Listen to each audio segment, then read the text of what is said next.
아름답습니다. 참 아름답습니다. 오늘 말씀의 제목도 나에게 주신 아름다운 시간들이라는 제목으로 말씀을 나누겠습니다. 오늘 2024년도 마지막 주일이죠. 시간 참 빠릅니다. 이 시간 동안에 이제 좀 오늘은 한아름 예배고 그러니까 또 한 해의 마지막 주일이니까 좀 새로운 관점의 확장이라는 의미로 시간 관리에 대한 새로운 인식들을 좀 나누어 보면 좋겠다 하는 생각을 해서 준비를 좀 했습니다. 해서 현장감 있게 우리가 이 땅을 살아가면서 어떤 시간 관리를 어떻게 하면서 내가 살아가야 되겠는가, 하나님이 주신 그 아름다운 시간들을 나의 시간도 좀 아름다운 시간이 되도록 하는 방법은 뭐가 있을까를 좀 어렵습니다. 좀 이제 강의처럼 풀어가야 되는데, 그래서 제가 영상을 이제 준비를 했어요. 준비가 됐는데 제가 한 게 아니죠. 부목사님들이 하셨는데 12개의 이제 영상을 그냥 써놓고 나에게 주신 아름다운 시간들이라는 주제를 가지고 영상을 여러분 제가 설명을 하는 동안 읽으시면서 그냥 눈으로 읽으면서 생각하면서 말씀을 들으면서, 그래서 하나님이 나에게 주신 시간들인데 즐거움의 시간, 낙의 시간이 있는데 그거를 어떻게 관리를 하고 어떻게 살아가면 2025년도와 앞으로의 삶을 더 행복하게 살아갈 수 있을까, 재미있게 살 수 있을까를 좀 배우고 새롭게 인식하는 시간 되기를 바랍니다. 시간은 하나님이 허락하신 가장 소중한 자산입니다. 그래야 안 그래요? 다른 어떤 것보다 중요한 자산이 하나님이 허락하신 시간이고요. 또 소유입니다. 내 시간은 내 겁니다. 그런데 하나님이 허락하신 가장 귀한 은혜이고 자기 인생의 가장 소중한 자산이고 소유가 바로 시간이에요. 하나님은 누구에게나 공평하게 시간을 주셨습니다. 하루를 24시간을 주셨죠. 맞죠? 24시간은 1440시간이에요. 1440시간을 부자나 가난한 사람이나 큰 사람이나 작은 사람이나 뚱뚱한 사람이나 마른 사람이나 배운 사람이나 못 배운 사람이나 똑같이 주셨어요. 1440시간을 주셨고 1년은 365일이죠. 365일은 52만 5,600시간이에요. 52만 5,600원. 52만 5,600시간을 주셨는데, 여러분 지난 365일 52만 5,600시간을 어떻게 보냈는지를 점검해 봤으면 좋겠다는 거죠. 그리고 내년에 또 주시는 52만 5,600시간을 어떻게 살아가야 될지를 오늘 계획해 보자는 거예요. 저는 오늘 이 말씀을 드리면서 여러분에게 하나님 나라를 충성스럽게 건실하게 이런 얘기보다 그동안 우리가 계산하지 않았던 여가의 시간들에 관한 부분들을 여러분에게 좀 소개하고 싶은 마음이 듭니다. 시간이 가장 소중한 겁니다. 시간을 죽이는 사람은 인생을 죽이는 사람입니다. 하나님이 주신 그 귀한 시간들을 그냥 흘러보내면 참 억울한 것이 되는 겁니다. 명언들이 몇 가지가 있는데 스티븐 코비는 이렇게 말했습니다. 시간을 관리하는 사람은 인생을 관리한다. 베냐민 프랭클린은 시간을 낭비하는 것은 삶을 낭비하는 것이다. 이렇게 말하고 있습니다. 가장 중요한 것은 시간을 어떻게 쓰는가인가? 알버트 아인슈타인. 시간을 지배하는 자가 인생을 지배한다. 윌리엄 펜. 시간을 아끼는 것보다 더 중요한 것은 시간을 잘 쓰는 것이다. 톰 러셀. 시간을 다루는 사람은 모든 것을 다룰 수 있다. 벤자민 프랭클린. 시간을 낭비하는 것은 결국 인생을 낭비하는 것이다. 스티브 킹. 이런 사람들이 다 시간에 관해서 뻔한 이야기 같은 아주 중요한 이야기들을 하고 있고, 성공한 사람은 시간 관리를 성공한 사람입니다. 실패한 사람은 시간 관리를 실패한 사람입니다. 자, 시간에 관해서 좀 말씀을 드리면 우리가 새로운 좀 정리를 좀 해보면, 시간은 생리적인 시간은 누구에게나 공평하게 주어집니다. 그러니까 24시간 중에 생리적인 시간이라는 것이 뭐냐면 3분의 1, 3분의 1, 3분의 1로 나누죠. 잠자고 먹고 하는 3분의 1의 시간이 있죠. 8시간 정도가 되겠죠. 8시간 정도 누구나 그건 해야 돼요. 그렇지 않아요? 그 다음에 일하는 3분의 1의 시간, 물론 이거 더 초과되는 사람도 있겠지만 일하는 3분의 1의 시간, 8시간을 전후한 그 시간들이 있겠죠. 생리적 시간을 줄여서 일하는 시간이 많은 사람도 있고 그렇지만 어쨌든 3분의 2의 시간은 대충 사람들이 다 갖습니다. 그런데 더 윤택한 삶을 살고 행복한 삶을 사는 것은 물론 생리적인 시간을 통해서 우리가 보람을 찾는 것도 있겠지만 더 중요한 것은 나머지 3분의 1의 여가 시간을 어떻게 보내느냐에 따라서 인생이 달라진다는 거죠. 그러니까 일하는 3분의 1을 생리적으로 내가 반드시 채워야 될 자고 먹고 쉬고 하는 그 3분의 1 말고 그건 다 비슷해요. 근데 정말 잘 사는 사람은 여가 시간, 3분의 1의 여가 시간을 어떻게 지내에 따라서 결정된다는 거예요. 자기 의지로 보내는 시간, 이 여가 시간을 어떻게 보내느냐가 삶의 질을 다르게 한다는 겁니다. 프리타임이라고 그냥 편하게들 얘기하죠. 또 나의 시간이라고 말해요. 시간 관리는 여가 시간입니다. 회사 안 갈 수 있습니까? 가게문 안 열 수 있습니까? 잠 안 잘 수 있습니까? 밥 안 먹을 수 있습니까?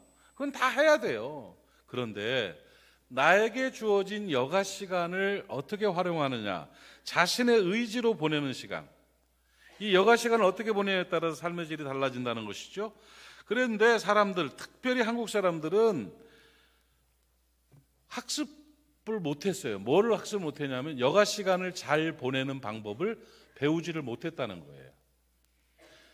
우리가 과거에 이제 6.25 이후에 근대화를 이루어가면서 우리의 인식 속에는 잘 살아보세, 잘 살아보세. 그래가지고 근검절약, 이거가 완전히 뿌리가 박혀 있어요.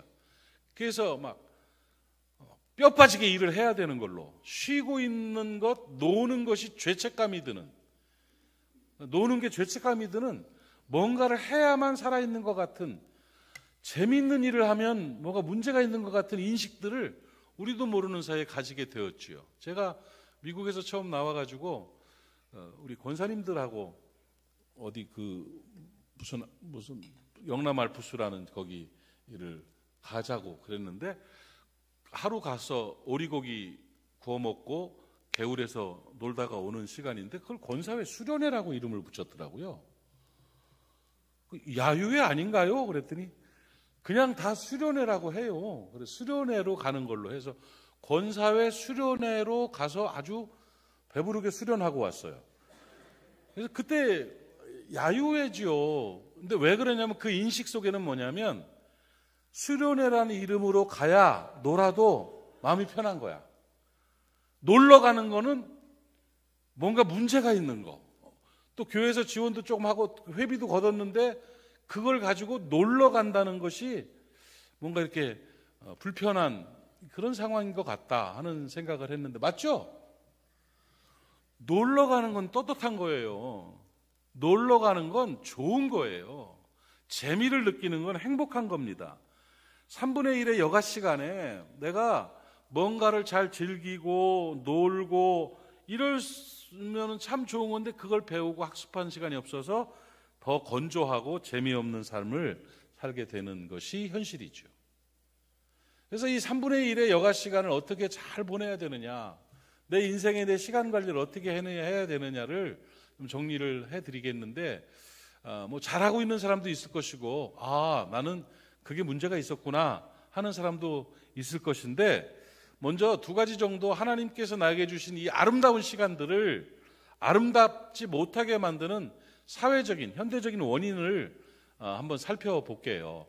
우리나라가 왜 이렇게 불편하게 됐고 건조하게 됐고 노는 문화가 이렇게 침체되어 있는지에 대해서 배워보면, 첫 번째로 현대사회의 과도한 관계지향적인 문화가, 그러니까 하나님께서 나에게 주신 시간을 아름답지 못하게 만드는 현대적인 원인이 뭐냐? 과도한 관계지향적인 문화가 우리를 피곤하게 만든다는 거예요. 저는 서양에서도 살아봤고 우리나라에서도 살아봤는데 우리 사회에서는 사는 게 서양보다 좀 더 피곤합니다. 그러니까 미국보다 한국이 좀 더 피곤합니다. 일이 많아서 피곤한 게 아닙니다. 이 관계라는 것과 소통이라는 것에 너무 많은 신경을 써야 되기 때문에 소통과 관계, 이 관계지향적인 문화가 아주 도가 지나칩니다. 과도하게, 강박에 가깝게끔 그렇게 돼 있습니다. 그러니까 다른 사람 눈치를 너무 많이 봐야 돼요. 다른 사람에 대한 간섭을 너무 많이 해요. 그리고 뭐 하면 소통이 안 된다고 막 들이대요. 그러니까 소통이 안 되고 불편하고 힘들고 그러니까 역설적으로 오히려 힐링이라는 또 단어가 판치고 있는, 힐링을 힐링 하는데 사실은 그게 아닌 거죠. 이 관계 중심의 사회에서 살다 보니까 남 눈치만 너무 보는 거예요. 그래요. 사람들이 습관이 돼가지고 SNS에 좋아요 숫자가 인생을 결정하는 것처럼 착각으로 삽니다. 사람들이 내 SNS를 많이 봐주면 나는 인싸가 되는 것이고, 그렇지 않으면 아싸가 되는 것이다. 이렇게 생각을 하면서 절박하게, 그러니까 거의 반관종 상태로 살아갑니다. 교회 안에서도 관심받기 위해서 살아가고, 또 직장에서도 관심에 의해서, 관계에 의해서 모든 것이 긍정적 의미의 관계가 아니라 내 모든 걸 걸어버리는, 다른 사람에게 신경 쓰는 일이 너무 많아서 피곤하죠. 다른 사람에게 신경을 쓰다 보니까 뭐예요? 내가 없어져요. 내 자신이 없어지는 거예요. 내가 누군지를 몰라요. 내가 뭘 위해 사는지를 모르는 그런 현실입니다. 그러다 보니까 어떤 일이 벌어지냐면 이 간섭이라는 단어가 굉장히 과도한 간섭이 생기게 되는 것입니다. 관계라는 것 때문에 관계와 관심이라는 핑계로 인해서 다른 사람들에게 간섭하는 일이 너무 많아져요. 이게 이제 가족 간에는 더 심합니다. 남편 일에 왜 이렇게 간섭이 많은지 모르겠어요. 아내 일에 왜 그렇게 간섭이 많은지 모르겠어요.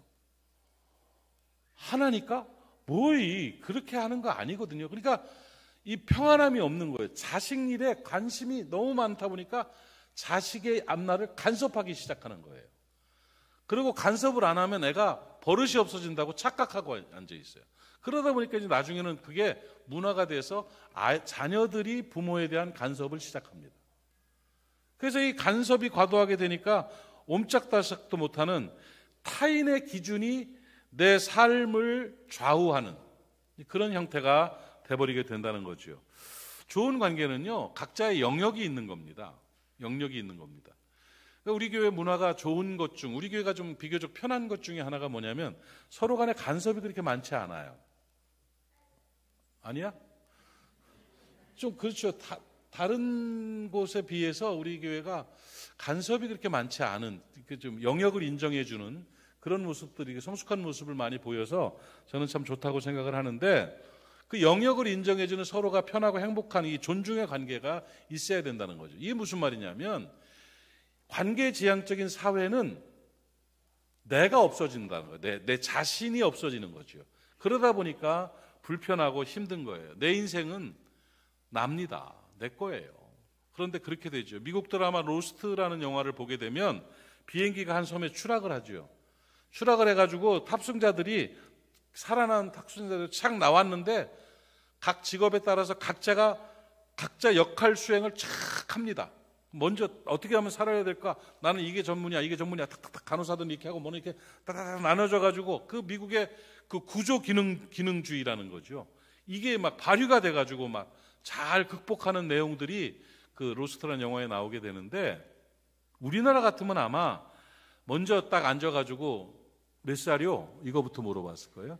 고향이 어디고 학교가 어디고 관계와 위계 질서 먼저 파악을 하고 조직을 어떻게 하고 이렇게 하면서 그룹 편이 나눠지고, 그러다 보면 그냥 문제가 생기는 그런 경우들이 많았을 것인데, 이게 왜 그러냐면 우리나라는 관계지향적인 성향이 강하고 미국 같은 서양 사람들은 목적지향적인 것이 성향이 강한 거예요.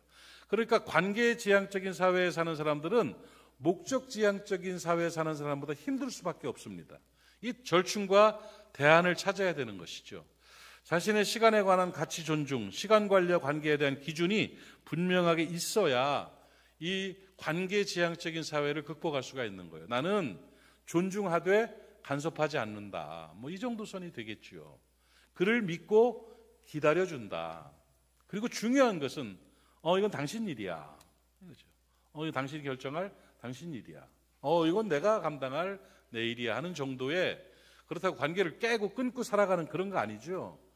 그러니까 여러분 개인주의와 이기주의가 다릅니다. 미국 사회가 건강하게 돌아갈 수 있는 것은 뭐 때문이냐면 개인주의예요. 개인주의. 각자를 존중해 준다는 거죠.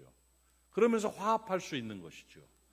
그러니까 미국에서 청소년 사역을 할 때 놀랬던 것이 그거예요. 우리나라에서는 줄을 세우잖아요. 애들을. 앉아. 첫째 줄 앉아. 두 번째 앉아. 뒤통수 봐. 똑바로. 차려. 쉬어. 차려. 앉아. 일어서. 앉아. 일어서. 이러잖아요. 획일화된 그런 모습으로 하는데, 청소년들 미국 가가지고 이제 설교를 시작하려고 그럴 때 애들이 막 바닥에 앉아있고 저기 있고 막 웅성웅성 해요. 근데 그런 자리에서 그냥 이렇게, 어텐션, 여기 봐, 차려, 이거 하죠. 어텐션. 그러고서 강의를 딱 시작하려고 그러면 있는 자리에서 딱 주목합니다. 흐트러진 것 같은데 집중되는 거예요. 그리고 설명을 하면 웃고 울고 하면서 이야기들이 돼요. 그러니까 획일화되지 않았지만, 개인적이지만 이게 집단적이 되는 그런 현상을 보여요. 그런데 개인주의가 왜곡된 것이 뭐가 되냐면 이기주의가 되는 거예요. 이기주의는 나만 생각하는 거죠. 이게 관계지향적 사회가 잘못되면 이기주의가 돼버리는 거예요. 내 이득을 위해서 간섭하는 거죠. 내가 손해보는 게 싫으니까, 내 생각이 이게 관철되지 않는 게 너무 싫으니까 막 분노하는 거죠. 이런 사회가 시간 관리를 하고 살아가기가 불편하게 만드는 그런 현상이라는 거죠. 거기에 내 기준이 있어야 된다는 거, 다른 사람에 대한 배려와 영역에 대한 인정이 있어야 된다는 거, 이런 부분들을 조금 더 생각을 하면 새해 우리가 시간 관리하기가 조금 더 편하고 마음의 불편함, 건조함이 좀 사라지지 않을까 하는 거죠. 관계지향적 목적의 사회가 나쁘다는 게 아니에요. 필요하죠. 그러나 이것이 과도하게 되니까 문제들이 생기게 되는 것이죠. 정문화가 왜곡되면 이게 문제가 생기는 가능성이 많아지는 겁니다. 또 한 가지가 뭐냐면, 현대 사회의 그런 그 문제점들 중에 하나가 과도한 성과주의가 피곤한 삶을 만든다 하는 것입니다. 하나님께서 나에게 주신 시간을 아름답지 못하게 만드는 현대적인 원인이 뭐냐? 과도한 성과주의라는 겁니다. 그 제독 철학자 한병철 교수는 현대사회의 성과주의는 우울증 환자와 낙오자를 양산하는 피로사회를 만들었다고 가르치고 있습니다. 성과 중심의, 그러니까 목적 중심의 사회가 되는 거예요. 성과를 이루기 위해서 스트레스를 받고 강박받게 되어서 이 성과의 성취가 삶의 목적인 것처럼 돼버리니까 문제가 생기는 거예요. 그래서 자기의 여가 시간이 희생되는 거예요. 모든 것이 성과를 위해서 다 집중이 돼버리니까 인생이 기계가 돼버리는 거죠. 그런 속에서 살아갈 때 더 재미있는 시간, 더 잘 노는 시간, 좀 더 행복하고 즐거운 시간을 갖기는 어려운 거지요. 그래서 막 강박이 생기니까 뭔가를 이루어야 된다는 그 강박관념 때문에 스트레스를 많이 받고 힘들어 하는 사회가 돼버렸죠. 요즘 MZ들은 그렇게 안 삽니다. 요즘 젊은 아이들이 굉장히 힘들어요. 내 30대보다 지금 30대는요 더 힘듭니다. 저는 그렇게 객관적으로 그렇게 봐요. 청년들을 이렇게 만나서 이렇게 보고 그러면 참 어려운 시절 살고 있다. 그리고 우리 아이들도 이제 30대인데 우리 아이들을 바라보면 치열하게 살더라고요. 그런데 말이에요, 치열함 속에 즐거움을 갖더라고요. 이걸 뭐라고 부르냐면 워라벨이라는 말 들어봤어요? 워라벨이라는 말이 뭐냐면 워크와 라이프의 밸런스예요. 그러니까 일하는 것과 즐기는 것에 균형을 맞추고 살더라고요. 그 바쁜 중에 놀더라고. 캠핑을 가더라고. 그 힘든 일을 하면서 지쳐있는 상황에서 누구를 만나고 파티를 가고 캠핑을 가고 하는 모습들을 보면서 많이 달라졌다. 우리 시대와는 많이 다르다 하는 생각을 많이 합니다. 이 즐겁게 일하는 사람들의 최고봉은 뭐냐면, 진짜 최고는 노는 것과 일하는 것을 잘 구분하지 않는 사람이에요. 노는 것 같은데 일하고 일하는 것 같은데 놀고, 그렇죠? 그 일을 즐기면서 할 수 있는 거예요. 그 일을 즐기면서 하는 그런 그 워라벨이 좋은 사람이죠. 아무튼 간에 이런 일들을 바라보면서 그런 얘기가 좀 필요해요. 기왕 주어진 일이라면 즐겁게 하자. 워라벨을 또 삶의 라이프의 밸런스를 맞추면서 살아가자. 피할 수 없으면 즐겨라. 뭐 이런 말 있지 않습니까? 그렇게 살아가면 좋겠어요. 하여튼 이거는 그렇게 현대사회의 과도한 관계지향적 문화라든지 과도한 성과주의가 자리 잡아서 우리 사회는 비교적 다른 때보다 누림이 적다는 거예요. 난 우리 성도들이 하나님이 주신 아름다운 시간들에 누림이 있으면 좋겠어요. 즐겁게 살았으면 좋겠다. 노골적으로 재밌게 좀 살았으면 좋겠다는 거예요. 재밌게. 2025년도 어려움 속에서도 재밌게 살자고요. 재미 좀 있게 살아요. 재미가 있어야 돼요. 즐겁게 사는 게 굉장히 중요한 겁니다. 그래서 제가 오늘 전하는 그 중요한 단어 3가지를 여러분에게 좀 소개를 하고 싶은데, 이 3가지 단어는 좀 외우고 갔으면 좋겠어요. 단어를 먼저 말할까요? 설명을 먼저 할까요? 설명을 먼저 할게요. 설명을 먼저 하고 그 단어를 한번 곱씹어 드리겠는데, 하나님께서 나에게 주신 시간을 즐겁고 행복한 시간으로 보내기 위한 3가지 제언을 제가 좀 하겠습니다. 이거는 그동안 들었던 이야기랑은 좀 다른 이야기고, 여러분들의 한 2-3권의 책을 통해서 이제 정리한 내용이기 때문에 여러분들이 생소한 단어일 수도 있고 생소한 느낌일 수도 있겠지만, 이 시각이 좀 확장되고 관점이 좀 확장되는 그런 좋은 기회가 되리라고 생각을 하고, 제가 3가지 중요한 즐겁고 행복한 시간을 보내기 위한 제안을 좀 하겠습니다. 첫 번째로는요, 이거는 김갑수 씨의 이야기를 통해서 제가 정리를 한 건데, 생존 공간과 함께 실존 공간을 만들어라. 한번 따라합시다. 생존 공간, 실존 공간. 예. 작업 능력을 높이고 삶의 질을 높이기 위해서 김갑수 씨가 한 말이에요. 김갑수 씨 알죠? 이렇게 머리 이렇게 뚱뚱하게 생긴 그 시인도 되고 막 이런 분이 있잖아요. 아무튼 간에 그분이 하는 말이 뭐냐면, 생존의 공간 외에 실존의 공간이 있는 사람이 삶의 질이 달라진다는 거예요. 좋아진다는 거예요. 그러면 생존 공간이 뭐고 실존 공간이 뭔가를 배울 필요가 있죠? 잘 듣고 있는 거죠? 생존 공간은 뭐냐면, 직장인은 직장이 생존 공간이에요. 학생은 학교가 생존 공간이죠. 그러니까 조직에서 추구하는 공동 목적을 수행하기 위한 공간이 바로 생존 공간이죠. 이건 어쩔 수 없어요. 그건 있어야만 해요. 없으면 죽어요. 살아야, 그죠? 직장이, 가게가 그 생존 공간인 거예요. 생존 공간에는 당연히 내 이야기가 빠져 있죠. 살아야 되는 그것. 그렇지 않아요? 그러니까 생존 공간만 있으면 안 되는 거예요. 생존 공간에서, 회사 생활을 하는 사람의 생존의 공간은 회사예요. 근데 회사에서 회식을 해요. 근데 그 회식은 나를 위한 게 아니에요. 술 먹어야 되고 2차 가야 되고 노래방에서 목 터지게 노래하면서 사랑은 꽃보다 아름다워, 그 노래를 부르면서 그 사랑에다가 과장님을 넣어서 과장님은 꽃보다 아름다워 하면서 아부 떨어야 돼요. 뭔 놈의 부장이 꽃보다 아름답겠어. 근데 부장은 꽃보다 아름다워 하면서 생존해야 되는, 먹고 살기 위한 공간이 바로 생존 공간이에요.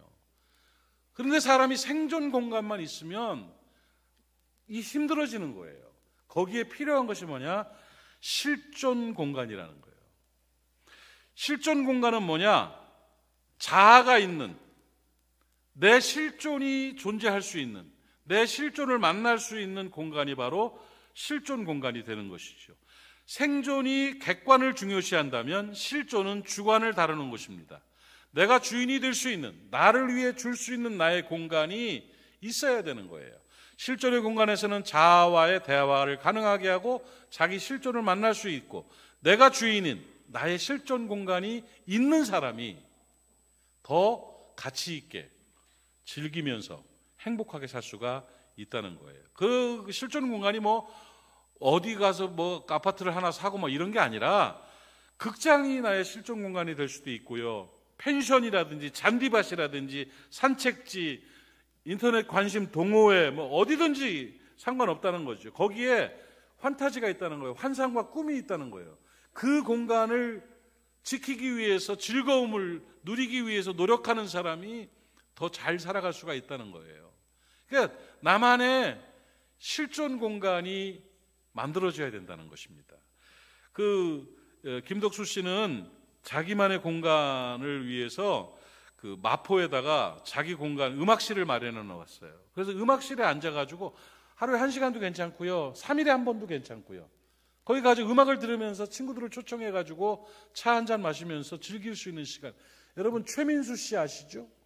그 최민수 씨는 그 치열하게 살아가고 그러면서 자기 실존 공간이 뭐냐면 조그만 가죽공예 방을 만드는 거예요. 자기가 가죽공예, 그걸로 돈 벌어먹는 거 아니에요. 그걸로 막 가죽 띄어다가 용돈 얼마 안 주는 거 받아가지고, 그 부인이 네 돈도 내 돈, 내 돈도 내 돈 그러시는 분이잖아요.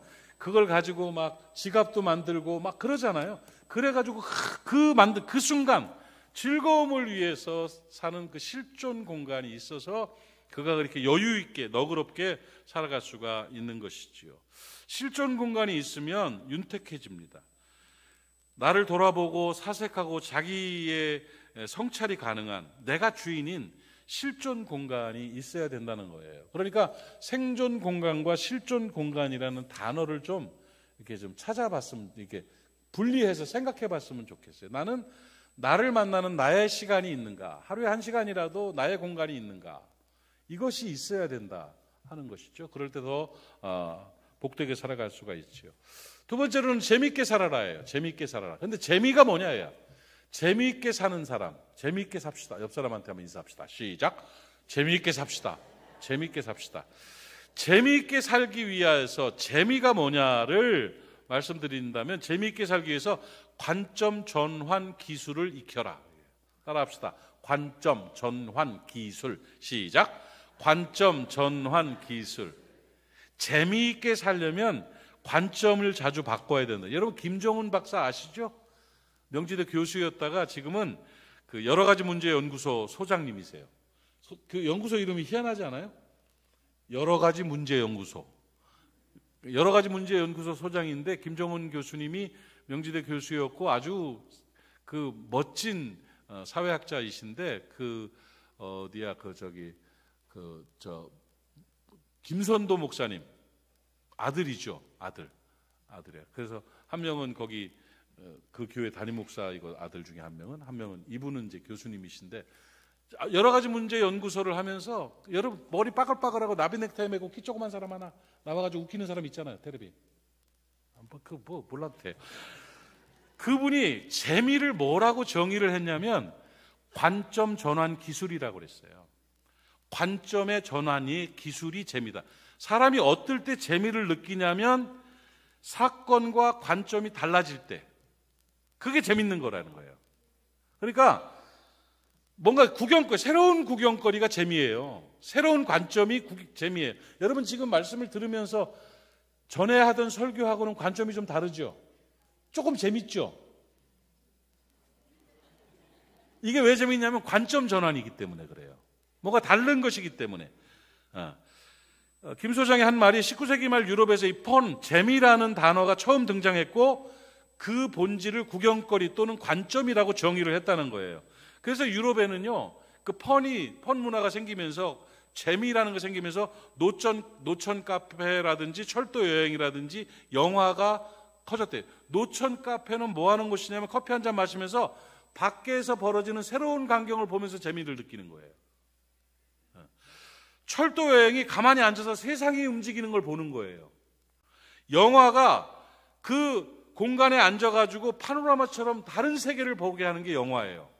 그러니까 재밌는 거야. 다른 거니까 재밌는 거야. 그래서 관점 전환 기술이라는 것은 새로운 경험이라는 거죠. 새로운 게 보이고 새로운 경험을 하면 재밌는 거예요. 어린아이들이 앉아가지고 뭘 할 때 똑같은 것만 갖고 하면 뭔가 문제가 있는 아이예요. 얘는 계속 재미를 느끼기 위해서 새로운 걸 추구하죠. 그래서 우리가 살아가면서 관점 전환의 기술을 익힐 줄 알아야 돼요. 뭐가 좀 달라지는 것. 여러분, 여행 가는 건 왜 여행 가는 건 줄 알아요? 뭐가 먹을 게 엄청 대단합니까? 그렇게 세느강이 멋집니까? 한강이 더 멋있어요. 낙동강이 얼마나 대단한 데인 줄 알아요? 근데 뭘 하고 거기를 갑니까? 관점 전환을 위해서 가는 거죠. 그 여행이라는 것은 관점 전환이에요. 다른 공간에서 다른 걸 보는 것이죠. 그런데 1년 365일 똑같은 흐름 속에서 똑같은 거 보면서 살아가요. 지겨워 죽겠어. 그죠? 남편의 늙어가는 얼굴 그거 하나로 다른 관점 보이고 아내의 늙어가는 얼굴 하나 보면서 그것이 전부 다인 걸로 살아가는데 과감하십시오. 누가 뭐래도 실존의 공간, 누가 뭐래도 여가의 시간은 내 겁니다. 3분의 1의 여가 시간을 내 것으로 내가 누리지 못하면 하나님이 주시는 하나님이 주신 아름다움을 즐길 수가 없을 수도 있습니다. 그래서 관점 전환을 위한 뭔가, 내가 대학을 다닐 때 여행을 갔다는 거 내가 언젠가 한번 얘기를 했었는데 돈도 별로 없고 그러니까 혼자서 버스를 타고 전혀 모르는 동네에 번호도 몰라요. 그냥 올라타고 그 종점까지 가서 그 종점에 어느 다방에 앉아서 커피 3잔인가를 시켜 먹었어요. 몇 시간 동안 앉아가지고 글도 쓰고 바깥에 구경하면서 돌아온 아주 요긴한 여행을 했던 적이 기억이 나요. 관점 전환이죠. 공간 이동이죠. 그때 그것이 너무너무 행복했었어요. 그런 시간들을 갖자는 거예요. 뭐 엄청나게 막 부담스러운 일이 아니라 내 여가 시간을, 내게 주신 아름다운 시간을 나의 아름다운 시간으로 만들어야겠다 하는 마음을 좀 갖고 살아간다면 좀 더 복되게 살 수가 있다는 거죠. 마지막으로 한 가지만 더 말씀드리면 재미 루틴이라는 거예요. 재미있는 자기만의 루틴을 만들어라. 루틴이라는 거 알죠? 일상적으로 그러니까 리추얼이죠. 리추얼을 만들어내는 거예요. 의식 절차라는 리추얼. 그러니까 자기 리추얼이 있어요. 자기 루틴이 있어요. 루틴. 재미있는 루틴을 만드는 거예요. 재미있게 살려면 개인적인 리추얼을 늘려야 된다는 거죠. 재미있게 살려면 자기만을 즐겁게 할 수 있는 재미 루틴을 만들어내. 칸트는 매일 아침 산책을 했대요. 칸트가 산책하는 시간을 보고 사람들이 시계를 맞췄대요. 저 사람이 이 시간에 저기 지나가니까 칸트는 그 시간이 즐거웠던 거예요. 자기 혼자의 시간이에요. 재미있는 자기 루틴이 되는 것이죠. 재미 루틴은 사실 행위, 그 실제 하는 것보다 훨씬 더 많은 이득을 주는 겁니다. 여러분, 그 자기 재미 루틴을 위해서 등산하잖아요. 아주 좋은 거예요. 우리 교회 교육관 3층 보니까 당구들 치더만, 당구들. 당구 치는 거, 그 루틴이죠. 그 교회 오면 예배보다 당구가 더 좋아요. 행복한 거예요. 루틴이죠. 징검다리 앞에 카페 가면은 권사님들이 앉아 있어요. 자기 루틴이에요. 자기 시간이에요. 그래서 자기가 자기를 즐길 수 있고 자기를 행복하게 만들 수 있는 재미 루틴, 내가 재미있는 그 일을 만들어내는 것이 건강한 삶을 살고 복된 삶을 사는 좋은 방법이라는 거죠. 무슨 말인지 아시겠죠? 3가지 단어를 기억하십시오. 실존 공간, 관점 전환, 재미 루틴인 것입니다. 그래서 우리가 나의 시간이 아름다운 나의 시간이 될 수 있도록 살아가면 참 좋겠어요. 2025년도를 바라보면서 하나님이 나에게 주신 아름다운 시간, 재미있고 행복한 아름다운 시간을 좀 만들어내야 되는데 이거를 우리가 그 아름답고 행복한 시간이라는 것을 생리적 시간으로는 못 만들어요. 보람이라는 건 만들 수 있지만 내게 주어진 3분의 1의 프리타임을 가지고 여가 시간을 가지고 내가 누릴 수 있어야 된다.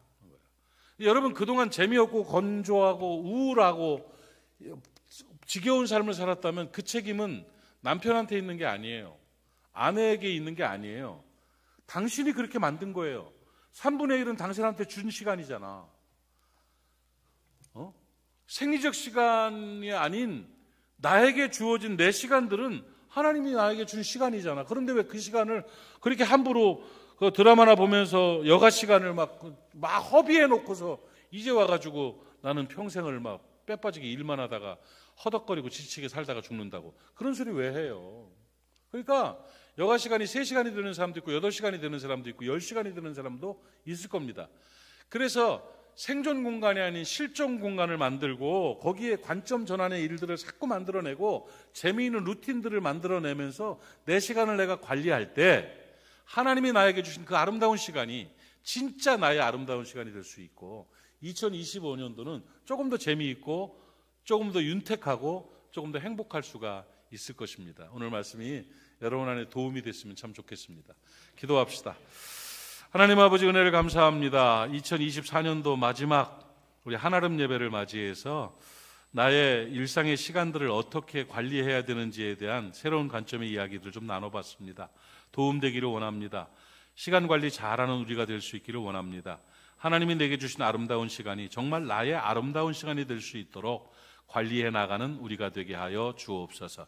2025년도 지금보다 더 행복할 수 있도록 재미있을 수 있도록 은혜 나리워 주시옵소서. 예수님의 이름으로 기도하옵나이다. 아멘.